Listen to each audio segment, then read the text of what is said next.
한 5년 전에 번역되어서 나온 책자가 하나 있습니다. 마르다의 세상에서 마리아의 마음 갖기라고 하는 책인데, 조안나 위보라고 하는 목회자 사모 되시면서 많은 책들을 통하여서 복음주의, 오늘 이 시대 신앙인들에게 도전을 주고 있는 우리 조안나 위보 사모님의 역작입니다. 이 책에 보면은 오늘 우리가 읽은 본문을 배경으로 해서 마리아의 영성을 통하여 오늘 우리들이 신앙생활하면서 겪고 있는 우리의 영적 문제들을 다룹니다. 그런데 그 책은 재미있게도 우리 예수 그리스도께서 모든 계명을 이렇게 두 가지로 묶어서 주님께서 우리에게 가르쳐 주셨는데, 모든 계명은 하나님 사랑하는 것하고 이웃 사랑하는 것하고 이 두 가지로 모든 계명, 하나님의 말씀의 이야기들이 두 가지로 요약될 수 있다, 이렇게 이야기하셨는데, 이 마르다의 이 신앙의 섬김의 모범을 바로 이웃사랑, 또 우리의 주위에 하나님 앞에서 우리에게 허락하신 삶의 현장에서 섬김의 모습을 이야기했고, 이 마리아의 영성을 하나님 사랑, 하나님을 어떻게 사랑하고 섬기는가라고 하는 것을 이야기하면서, 오늘 이 시대에 많은 신앙인들의 문제가 무엇이냐면은 이 두 가지를 균형 있게 잘, 마르다의 영성도 그리고 마리아의 영성도, 하나님 사랑하는 것도 그리고 이웃을 사랑하는 것도 함께 더불어 잘 우리 신앙의 삶 가운데 우리들이 이 두 가지를 다 함께 해야 하는데, 어느 쪽에 치우치는 문제를 지적하면서 이 이야기들을 풀어나가고 있습니다.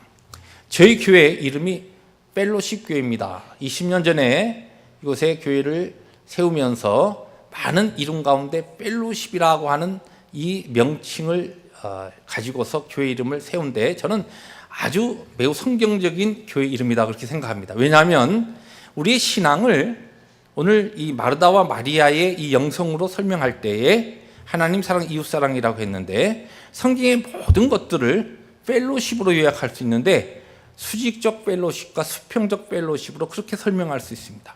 수직적 펠로십은 하나님과 우리와의 관계입니다. 하나님을 어떻게 사랑하고 하나님을 어떻게 예배하고 하나님 섬기냐 하는 문제고, 또 우리의 신앙의 삶은 그 다음에 이와 같은 하나님과의 관계를 통하여 우리가 받게 된 깨달음과 하나님 우리의 공급하신 능력과 말씀의 은혜를 통하여서 어떻게 구체적으로 우리의 삶의 현장에서 우리의 이웃들을, 지체들을 섬기고 사랑하느냐는 이웃사랑, 이것을 수평적 펠로십이라 그렇게 설명할 수 있습니다. 그래서 저희 교회는 5년 전부터 수직적 펠로십과 수평적 펠로십, 온전한 십자가의 능력으로 함께 나아가며 하나님의 영광을 선포하면서 땅끝까지 하나님의 복음을 증거하기 위한 교회로 그와 같은 비전을 가지고 함께 신앙생활에 나가고 있습니다.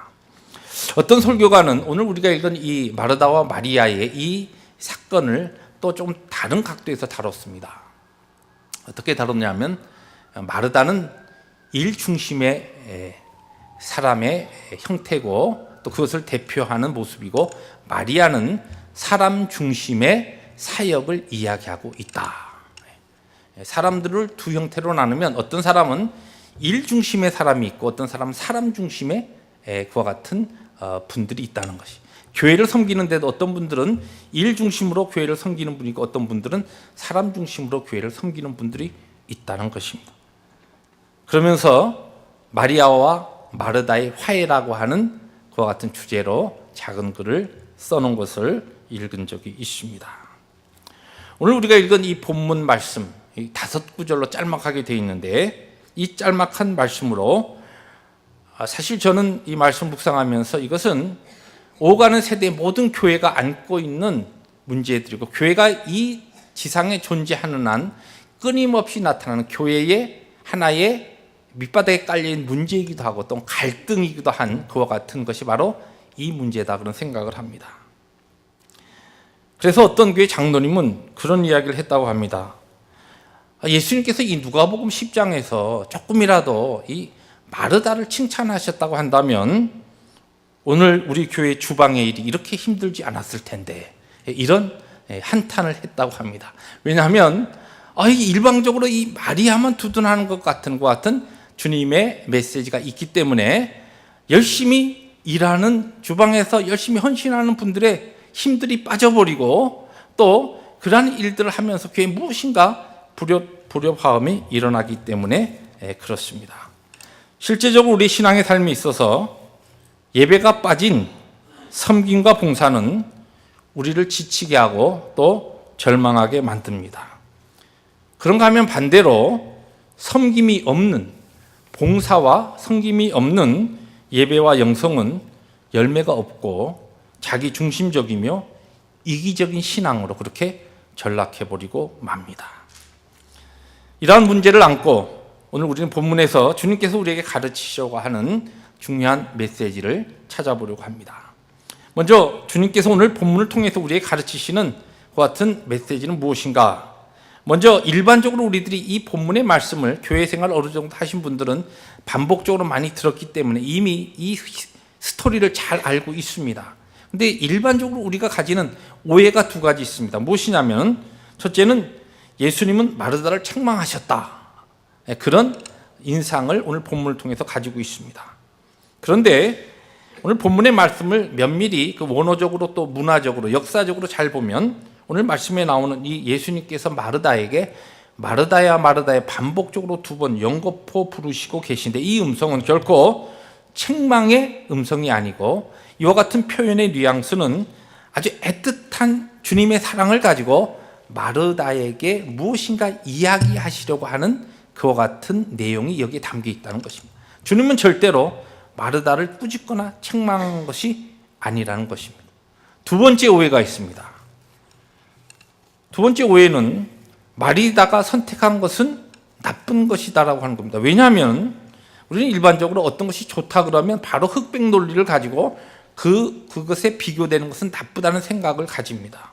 오늘 본문 말씀에 마리아가 좋은 편을 택하였다 그렇게 설명하고 있기 때문에 그러면 마르다가 하는 것은 좋지 않은 것이다 이런 인상들이 이와 같은 이미지가 우리에게 떠오르고 있다는 것입니다. 그러나 오늘 이 말씀에 원래 이 원문 헬라어는 좋은 편이라고 우리 한글 성경에 해석이 되어 있고 또 영어 성경에는 보다 나은 것으로 번역되어 있는데 원래 헬라어 원어는 가장 좋은 것이 많은데 그 중에서 가장 좋은 것이 마리아가 선택한 것이다. 그러니까 마르다가 선택하고 마르다가 열심을 가지고 섬기고 봉사한 것도 주님 보실 때는 너무나 좋은 것이었다는 겁니다. 그 중에 베스트가 바로 마리아의 선택이었다는 것입니다. 그 같은 우리의 오해를 우리들이 조금 정리하고서 그러면 오늘 본문은 우리들에게 무엇을 가르치는가? 이것을 이해하기 위해서 오늘 누가복음 10장 우리가 읽은 38절부터 42절의 앞부분에 나오는 이야기를 우리들이 한번 주목해 봐야 합니다. 오늘 우리가 읽은 이 본문 앞에는 또 우리에게 매우 잘 알려져 있는 선한 사마리아인의 비유가 등장합니다. 잘 아시다시피 여리고를 가는 길에 한 사람이 강도를 만납니다.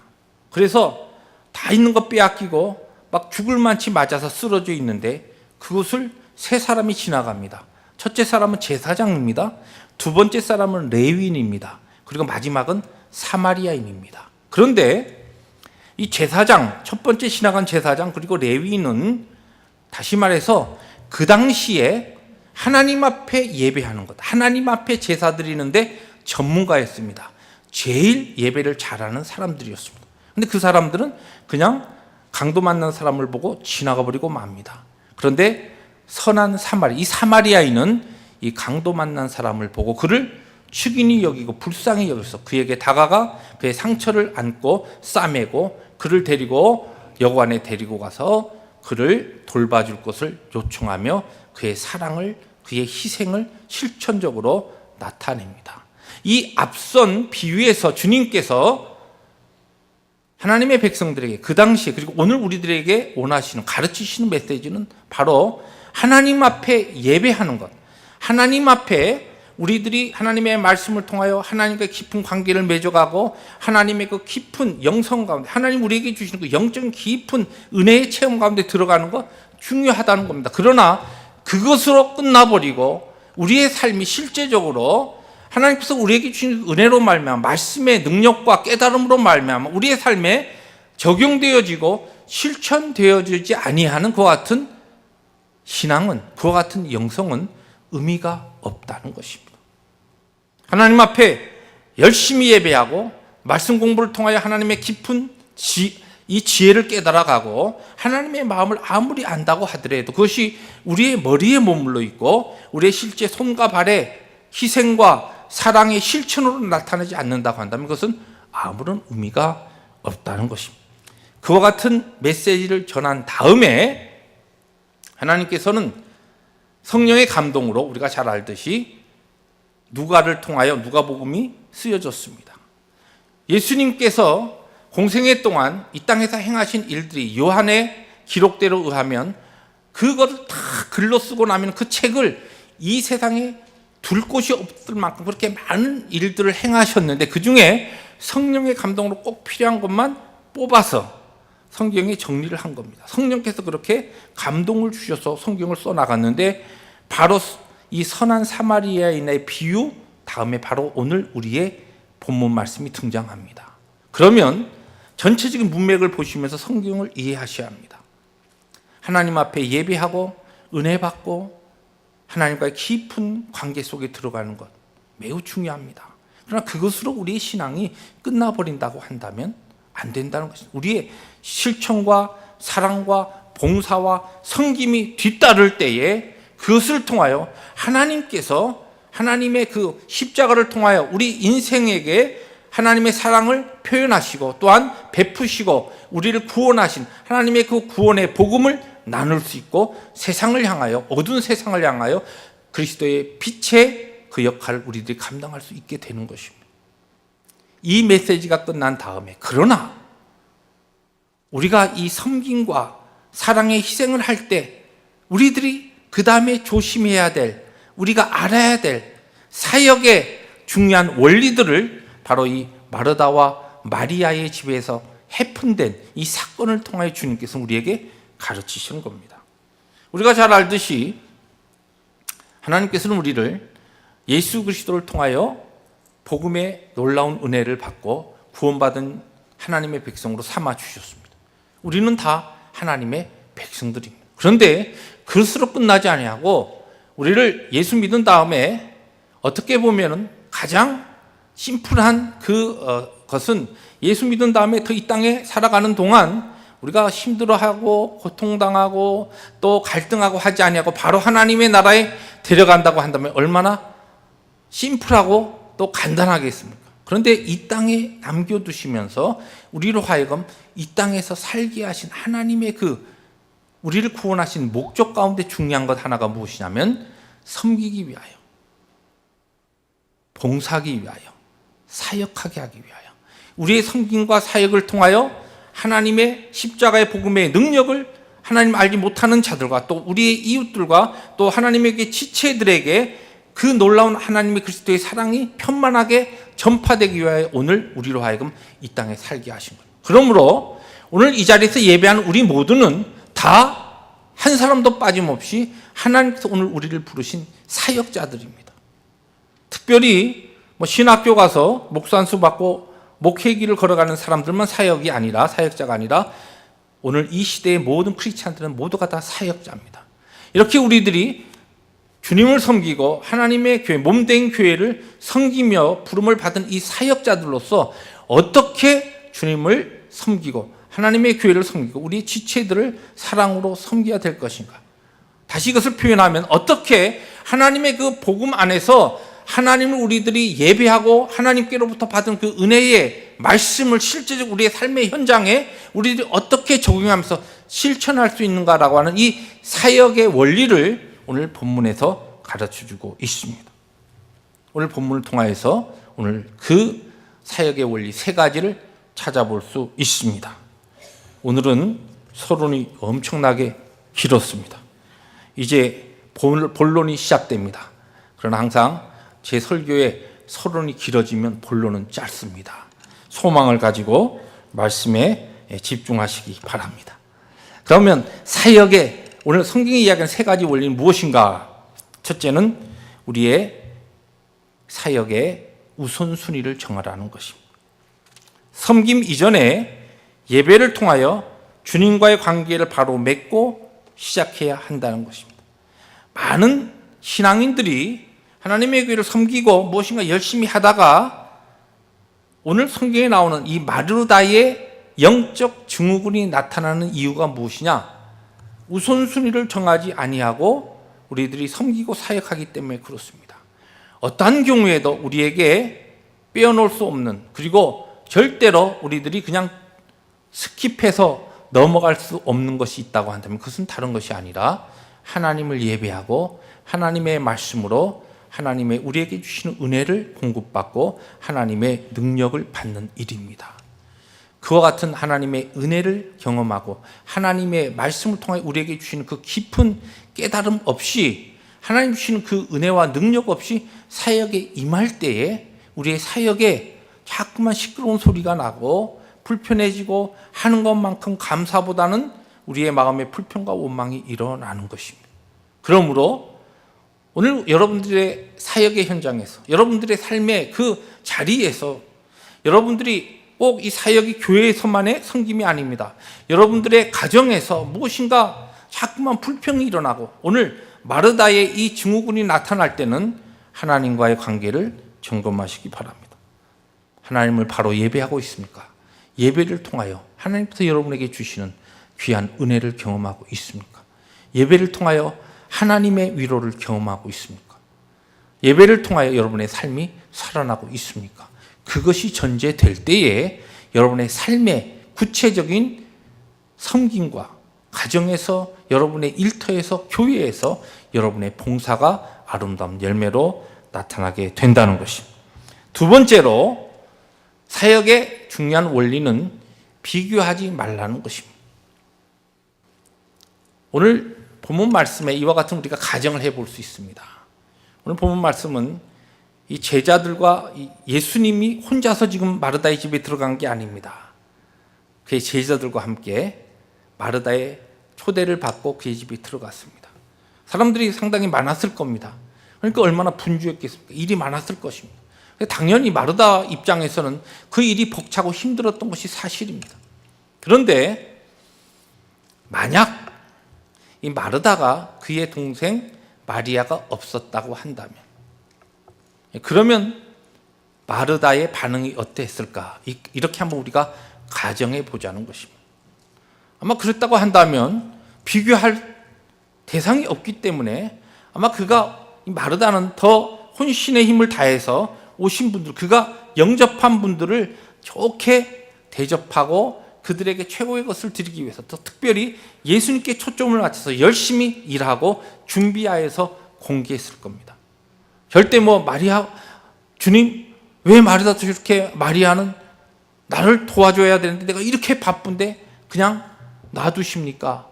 빨리 저 마리아에게 이야기해서 저를 좀 도와달라고 하세요. 그와 같은 이야기를 할 필요가 없습니다. 왜냐하면 마리아가 존재하지 않았다고 한다면, 근데 마리아가 존재했기 때문에 문제입니다.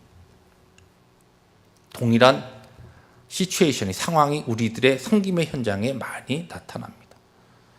하나님의 교회에 하나님께서 우리를 부르십니다. 다양한 사람을 부르십니다. 다양한 은사를 가진 사람을 부르십니다. 우리들의 하나님 주신 은사와 배경과 모든 것이 많이 다양합니다. 하나님께서 여러분들 각자 부르신 그 부르심의 자리에서 하나님이 나에게 주신 것을 가지고 기쁨으로 최선을 다해서 그 일을 하십시오. 근데 그 일을 하실 땐 옆에 사람하고 비교하지 마십시오. 하나님께 초점을 맞추세요. 왜냐하면 하나님께서 나에게 주신 그 특별한 은사와 그 특별한 것들은 나에게만 주신 것이 될 수도 있습니다.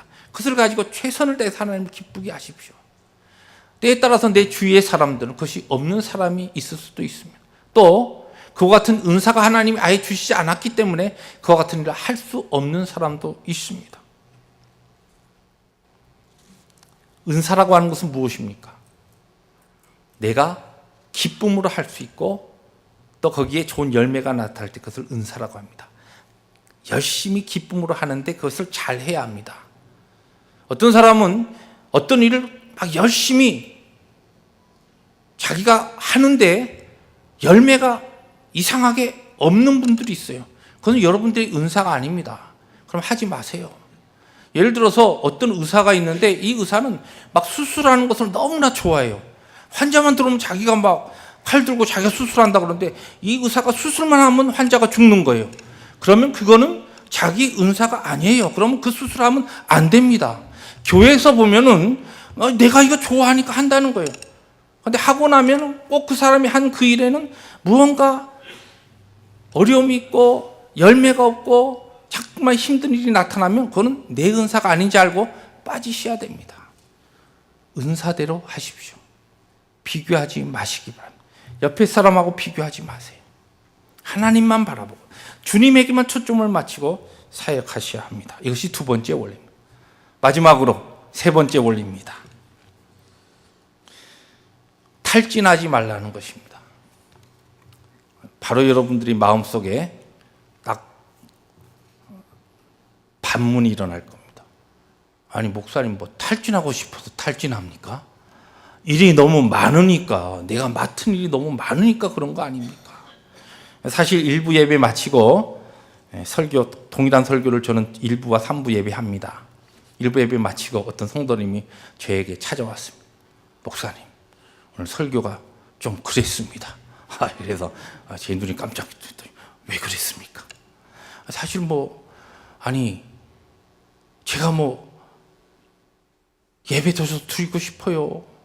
저도 은혜 받고 싶어요. 그런데 저한테만 많은 일을 맡겨놓고서 그리고서 탈진하지 말라고 하면 말이 됩니까, 목사님? 가만 생각해 보니까 말이 안 돼요. 근데 오늘 본문 말씀 잘 주목해 보세요.